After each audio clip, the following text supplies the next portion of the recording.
Hello friend, नमस्कार। मैं दिनेश शर्मा आप सभी का स्वागत करता हूं आपके अपने यूट्यूब चैनल डीएस क्लासेज पर। आज हम आप लोगों के लिए मैथ पेडागॉजी का सबसे मोस्ट इम्पॉर्टेंट चैप्टर लेकर आए हैं, जिसका नाम है बेन हिले का ज्यामितीय विचार। इस चैप्टर से प्रत्येक वर्ष सीटेट के पेपर फर्स्ट व पेपर सेकंड दोनों सेक्शन में प्रश्न पूछे जाते हैं। तो आइए पढ़ते हैं बेन हिले का ज्यामितीय विचार। सबसे पहले बेन हिले जी के बारे में कुछ संक्षिप्त विवरण। बेन हिले डच के रहने वाले गणितज्ञ और शिक्षाविद थे। इनकी पत्नी पियरे बेन हिले और बेन हिले ने मिलकर बच्चों पर शोध किए और बताया कि बच्चे ज्यामितीय विचारों को कैसे ग्रहण करते हैं। इन्होंने जो ज्यामितीय विचार प्रस्तुत किया उसमें 5 स्टेज और 4 लेवल बताए हैं। कितने स्टेज बताए हैं? 5 स्टेज। और लेवल कितने बताए हैं? 4। इस बात को नोट करके रखना है, बहुत इम्पॉर्टेंट है। अब इन्होंने जो विचार प्रस्तुत किया उसके स्टेज और लेवल को देखते हैं। इन्होंने स्टेज 1 चाक्षुषीकरण विजुअलाइजेशन, इसका लेवल 0 पे आता है। ये स्टेज नंबर 2 विश्लेषण या एनालिसिस जिसको कहते हैं, ये लेवल 1 पे आता है। स्टेज 3 अनौपचारिक निगमन इनफॉर्मल डिडक्शन, ये लेवल 2 पे आता है।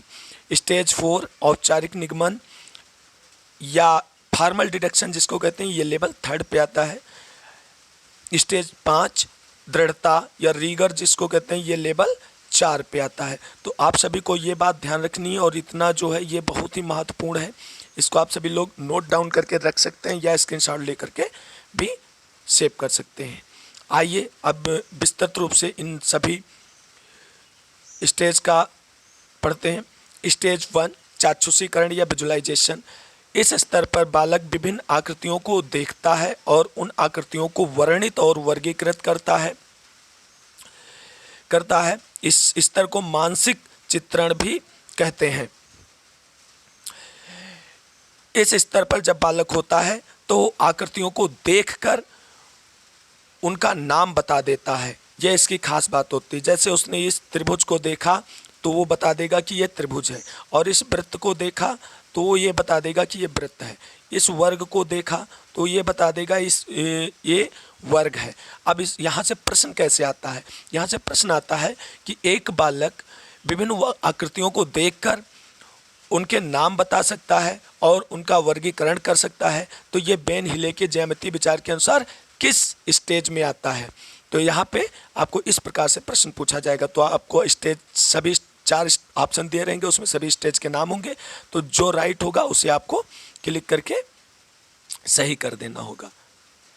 स्टेज 2 विश्लेषण एनालिसिस लेवल 1 पे आता है। इसको पढ़ेंगे। इस स्तर पर बालक विभिन्न आकृतियों को उनके गुणों के आधार पर वर्णित कर लेता है तथा उसका चित्र भी बना लेता है, परंतु आकृतियों में समानता या संबंध स्थापित नहीं कर पाता है।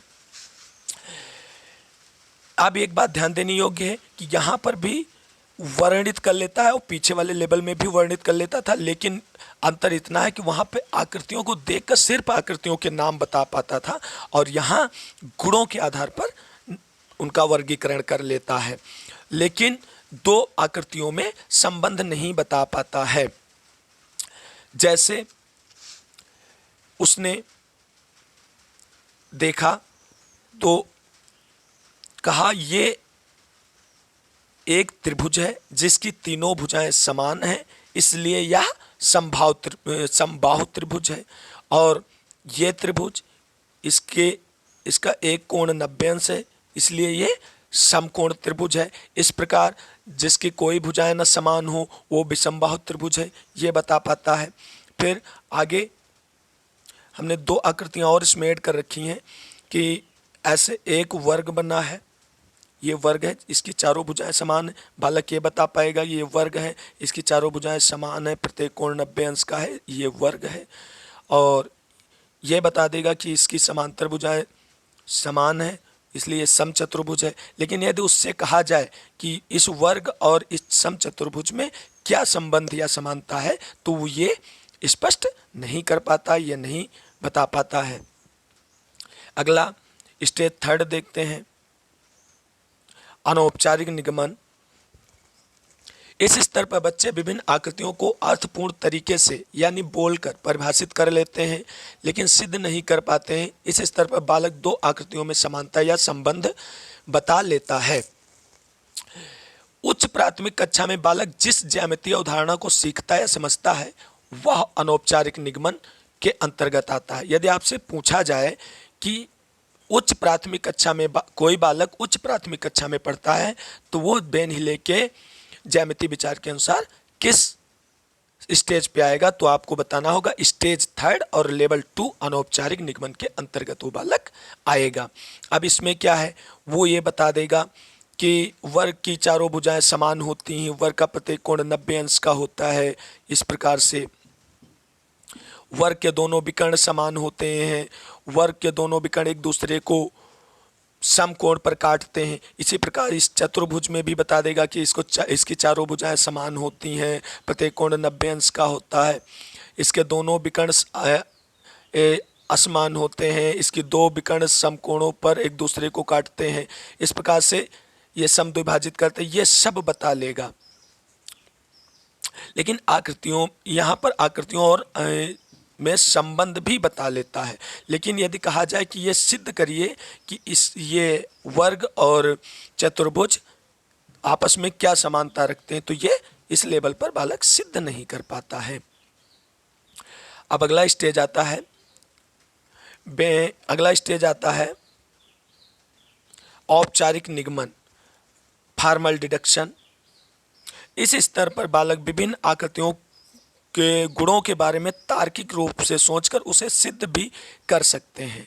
यानी जो स्टेज 4 है या लेवल 3 है बेन हिले जी के ज्यामितीय विचार का, उसमें जब बालक आ जाता है तो वो विभिन्न आकृतियों के बारे में तार्किक रूप से सोचकर उसे सिद्ध भी कर सकता है। जैसे उससे कहा गया कि ये एक समचतुर्भुज है, अब आप इसका क्षेत्रफल सिद्ध कीजिए, कि 1/2 d1 इंटू d2 इस प्रकार से। तो ये बालक यहाँ पर आकर के उसे विकर्ण, यहाँ पे ऐसे इसमें विकर्ण खींचेगा, फिर ऐसे कोण बना करके, और ये यहाँ पर बालक सिद्ध कर देगा कि चतुर्भुज का क्षेत्रफल 1/2 इंटू d1 इंटू d2 होता है। अगला स्टेज आता है स्टेज नंबर 5, दृढ़ता या रिगर। ये उतना मोस्ट इंपॉर्टेंट नहीं है सीटेट के लिए, लेकिन हमें इसे पढ़ना है। इस स्तर पर बालक ज्यामिति की विभिन्न आकृतियों को देखकर उसकी अमूर्त धारणा को समझ लेते हैं, छिपे विचारों को भी समझ लेते हैं तथा सिद्ध कर लेते हैं। यह सोच बालकों में कॉलेज के समय में विकसित होती है। यानी ग्रेजुएशन लेवल पर, जब बालक ग्रेजुएशन लेवल पर होता है तो उसके अंतर्गत दृढ़ता का विचार विकसित होता है।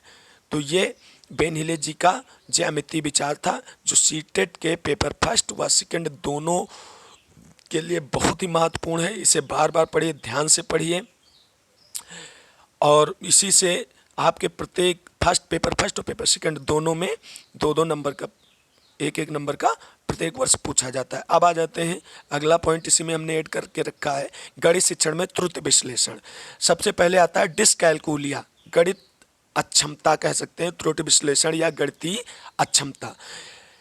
अब डिस्कैलकुलिया क्या है?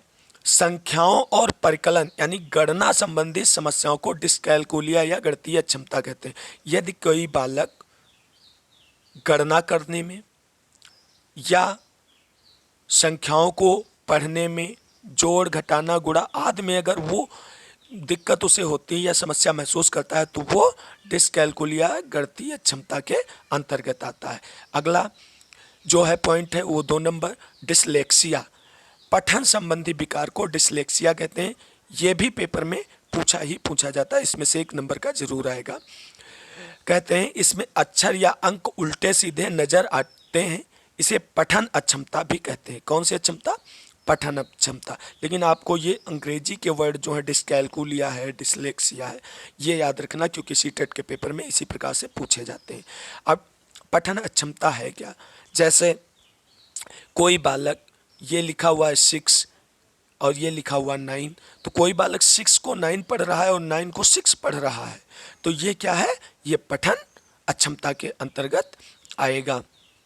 अगला अगला पॉइंट हमने इसमें ऐड करके और रखा है जो आपको यूट्यूब के किसी भी वीडियो में नहीं मिलेगा। ये आता है हमारा दृश्य स्थानिक संगठन में असमर्थता या कमजोर चाक्षुष प्रक्रमण एकता। इसमें बालक घड़ी की सुइयों, दो अलग अलग बाँट, विभिन्न सिक्कों आदि में अंतर करने में कठिनाई महसूस करता है। जिस बालक में यह समस्या पाई जाती है, दृश्य स्थानिक संगठन में असमर्थ होता है, तो वो घड़ी की दो सुइयों यानी मिनट और घंटे वाली सुई में अंतर नहीं कर पाता है, दो अलग अलग बाँट जैसे 2 किलो और 1 किलो में अंतर नहीं कर पाता है, विभिन्न सिक्के जैसे 5 का सिक्का, 2 का सिक्का, ये दोनों सिक्कों में वो अंतर नहीं कर पाता है और उसे कठिनाई महसूस होती है। तो इस प्रकार से हमारा आज का वीडियो समाप्त हुआ।